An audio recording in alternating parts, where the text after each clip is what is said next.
Hey guys, it's Mike. It's Dan. You're watching the Double Chen Show. Today we're going to talk about something that, we debated whether to bring this topic up or not because it's always very controversial. Yeah, this thing came out a while ago, and when we first saw it, it's not just us that was talking about it. It's created a lot of waves in the Twitter sphere or whatever, the Weibo sphere, internet.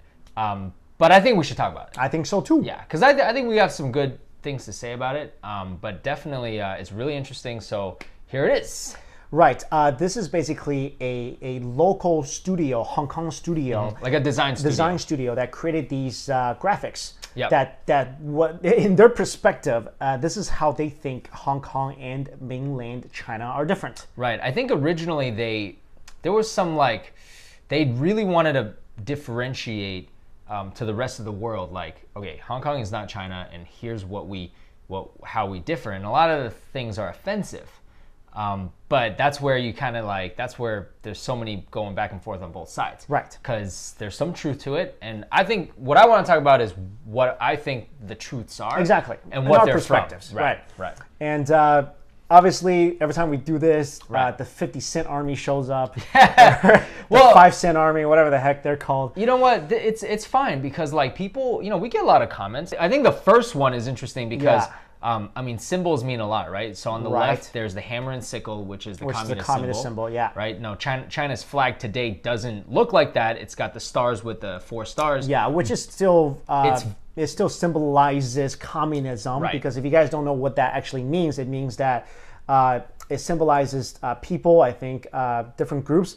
They're surrounding the Communist Party. Right. And on the Hong Kong side, is that the umbrella movement? Yeah, I think that's not Hong Kong's symbol. The Hong Kong symbol is I think it's like a But obviously the umbrella movement was such a big thing that happened over there, and that's what. So it's kind of statement right there to begin with. So they're saying Hong Kong. Okay, is not China. This is definitely the people that made this. I'm going to tell you, yes, it's very one-sided. But again, this is obviously from the perspective of the Hong Kong people. Right. If you look, is Hong Kong China? Obviously, technically it is. Right. But not most, but a lot of the Hong Kongese people, they feel like, well, we're from Hong Kong. Right. Or if so they feel like there's a disconnect between them and the mainland Chinese because they feel like from recent historical perspective, and also from a big part from a cultural perspective, they feel like they're different. So the next one is basically government. Right, the government. So the centralized government of China. If you guys aren't familiar, it's basically represented by the CCP, which stands for Chinese Communist Party. Yeah.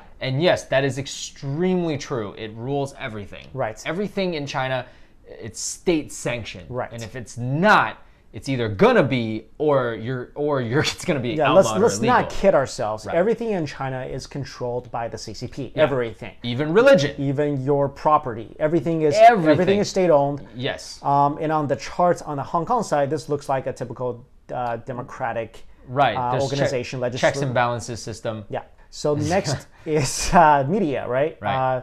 So in China, so going by the same vein, so China also owns all the media. So the major Chinese channel is CCTV. Right. Right. And they say China has a TV channel which everyone is watching or must be watching. Which is true. Right. Hong Kong has a TV channel that no one is watching, which is what is that? Apple TV? Yeah, I don't know what the Hong Kong one is, but definitely I can imagine that Hong Kong's media is probably not like China's media. Right. We know. I can only comment on CCTV. Look, so the people out there, they're like, you don't know. Oh, I'm sorry, I do know because all my relatives live in China. All right, CCTV is literally the mouthpiece of the Chinese government. Well, it's called state-owned media. Right. So there's a reason that's called state-owned media. Exactly. The West knows it. Yeah. Even I love when you read an article from Western media, when they quote CCTV, they will literally say, just so you guys know, this is China's mouthpiece. State-owned media. They'll say it, like China state-owned media, CCTV, or China state-owned newspaper, Xinhua. Right. And there's a problem with that, people. Because then the media, originally why the media is there is almost like another check and balances to give the people power, to make decisions, to be informed, to bring something in light that is bad, corrupt officials, whatever. But if China's trying to hide and they do, things that are wrong, then that's a problem, right? And also, That's like, obvious if problem. you ever walk by, if you ever got, like, I think the Washington Post or one of these major publications, I forgot which one it was, Right. and there's a section inside called the China Daily. Right. If you look, check this out. This is really crazy. I think it's the Washington Post. I'm not 100% sure. Well, they actually just sell that by itself. Or is it the New York Times or Yeah. something? I forgot. There's Yeah. a section in there. If you lift it up, it's Right. it's called China Daily, right? Right. If you look in the top corner or something, it actually says advertisement. Right. So if you don't think about it, you actually would think this is something that's connected to the American publication, No. but they actually spent money to put that thing in there as an advertisement. Right. But it's news. So next is social media. Here they have the Weibo symbol, which is the Chinese version of Twitter. Right. Because in China, you cannot connect to basically any social media platform. You cannot connect to Twitter, Facebook, Right. YouTube.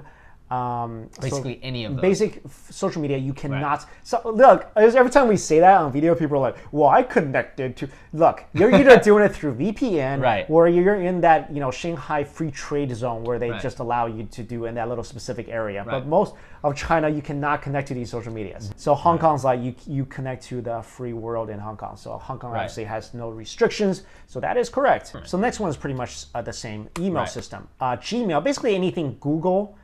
Is very much censored or unavailable in China. I think there was a report because Google just restructured into Alphabet, a new company. Alphabet. Oh, okay. So right away, there was a report that China blocked Alphabet. So right, so Gmail is not available in China. Right. You have to settle for QQ. And in Hong Kong, obviously, they're saying it's you can use whatever you want, Right. which is kind of the same as the one before. Like Taiwan, yeah. Right. Same as before. So this is the same vein. That's WeChat. Yeah, again, WeChat is the one of the Right. only things available in China.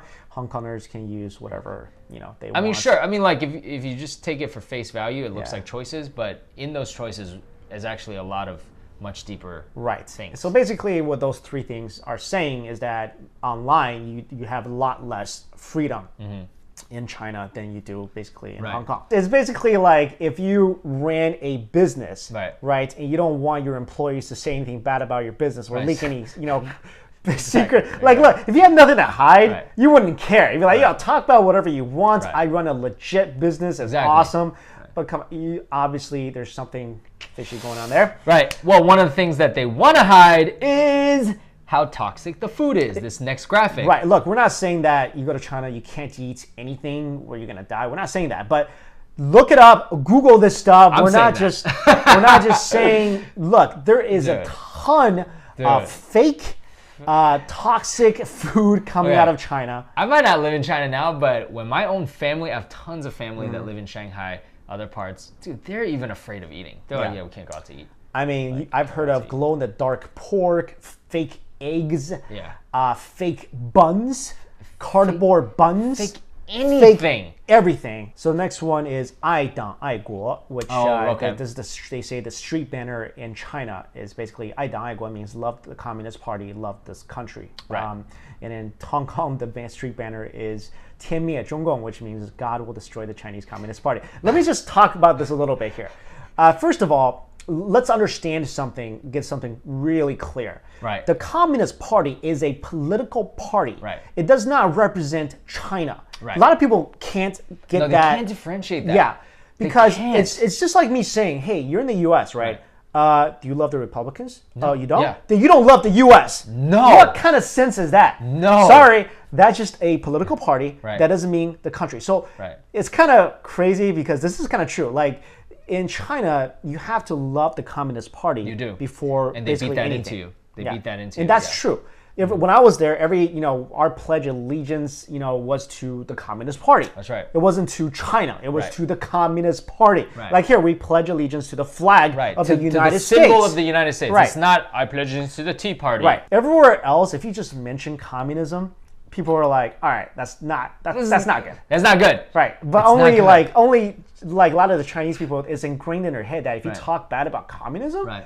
you're talking bad about China. That's not the same No. thing. Next one is basically, they're saying when Chinese people take the subway, they basically are rude. They take off their shoes and sleep on the Right. seats.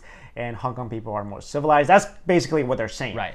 Obviously, let's not generalize. Not every Chinese people does this. But there has been a lot of reports about the uncivil behaviors of Chinese tourists. Right. So this is where I'm glad we're doing this. Okay, because for me, on the left, it does happen. It does happen. Yeah. Even people that we know go visit China. They're like, they'll make fun. They'll be like, yeah, people poop on the street. Babies poop on the street. The parents don't care. They're rude. They spit. That's a fact. You can go to China right now, and that stuff happens. Okay. Me saying that isn't me bashing on Chinese people. What I want to bring to light is why that happens. That happens because the traditional aspects of being a morally, ethically good person has been erased from Chinese culture on purpose by the CCP. That's a fact. Chinese Communist Party gets rid of spirituality.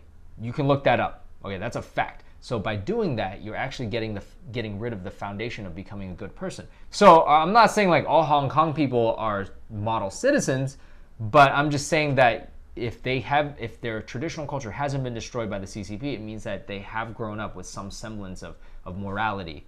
When Chinese people finish their business, when Hong Kongers, okay, so but they're basically saying Chinese people squat everywhere. Look, all right. There's toilets in mainland China. Let's not go that far as saying like everyone stands on a toilet seat. Or maybe just like they don't clean up after themselves. Yeah. Okay, so now you also see little bits of pee. But like, okay, I haven't been to a Hong Kong restaurant, Hong Kong restroom, but even when I was there 10 years ago in China, like it was really hard to find a clean bathroom. It's true. It's dirty. Well, next one is Chinese people's glass heart is too weak to undertake criticism, and Hong Kongers have a normal heart. It's kind of crazy because when we talk about this stuff here, and we're going to get a lot of hate comments on this video because, and it's funny because a lot of these comments are going to come from people that left China. Right. And they're going to be like, well, you don't know what you're talking about. This Communist Party is great. Well, why'd you leave? Right. Why'd you leave? Why did you go to another country if you think it's so great? Why didn't you just stay in China? Why are people, I mean, we both have day jobs. My day job is actually meeting a lot of Chinese families who wish to immigrate here.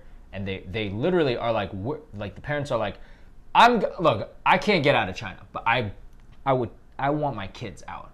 So why are you getting your kids out? Everybody has a tendency to kind of be overprotective of where they come from. Right. But we also have to face facts. Man, like when we live in America, you know how many times a day we bash our own government? Like I bash my own government Everybody all the does time. It. The whole website, the whole internet is designed for it. Do you know like our Facebook feeds? It's not just Asian. It's everybody like bashing every single aspect of the American government. It's what we do because we want better quality of life. If somebody says something, I'm gonna agree with them.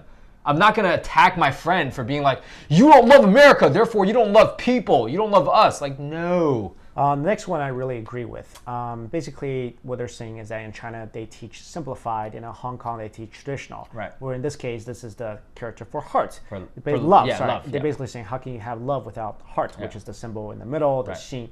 This is something I really agree with because traditional Chinese culture is something that's been passed down for 5,000 years. And traditional writing system is a very big part of traditional Chinese culture. Absolutely. And when the simplified system came around, yeah, it's easier to write, but basically I felt an aspect of Chinese culture was destroyed. Right. And the one similarity they give is the police. They're saying it's the same.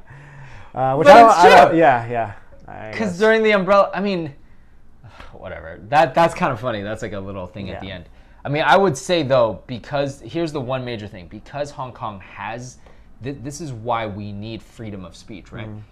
Let's assume here that this is correct because the two Chinese forces are both controlled by a centralized government, right? And let's say the Hong Kong police gets a instruction from the Chinese government to do like another, gosh forbid, another 6/4, which is Tiananmen Square massacre, right?